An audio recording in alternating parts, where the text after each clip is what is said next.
Bismillahirrahmanirrahim. Tamanamya sallallahu alaihi wasallam မိတ်ကြတယ်လူတယောက်ဟာအသက်အရွယ်ကြီးရင်သွားတော့ပဲကြီးရင်သွားဒီအတွက်ကြောင့်ပဲဖြစ်စေဟလာသူ့ရဲ့ဟလာမျိုးရိုးဗီဇလိုက်တဲ့အတွက်ကြောင့်ပဲဖြစ်စေသပင်အဖြူတွေပေါက်လာတယ်ဆိုရင်တဲ့အဲ့ဒီသပင်အဖြူတွေကိုမနှုတ်ပါနဲ့ဘာကြောင့်လဲဆိုရင်တဲ့မွတ်စလမန်တယောက်ရဲ့ဥကောင်းမှာရှိနေတဲ့သပင်အမွေးတွေဟာသူရဲ့အစ္စလာမ်သာသနာမှာပဲသူနေရင်းနဲ့ပဲဖြူသွားတယ်ဆိုရင်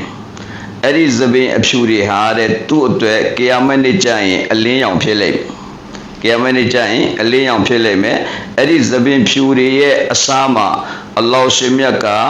ထိုပုဂ္ဂိုလ်အတွက်နေကီကောင်းမှုတစ်ခုရေးသားပေးမှာဖြစ်ပါတယ်၎င်းပြင်အဲ့ဒီသပင်အဖြူတပင်ချင်း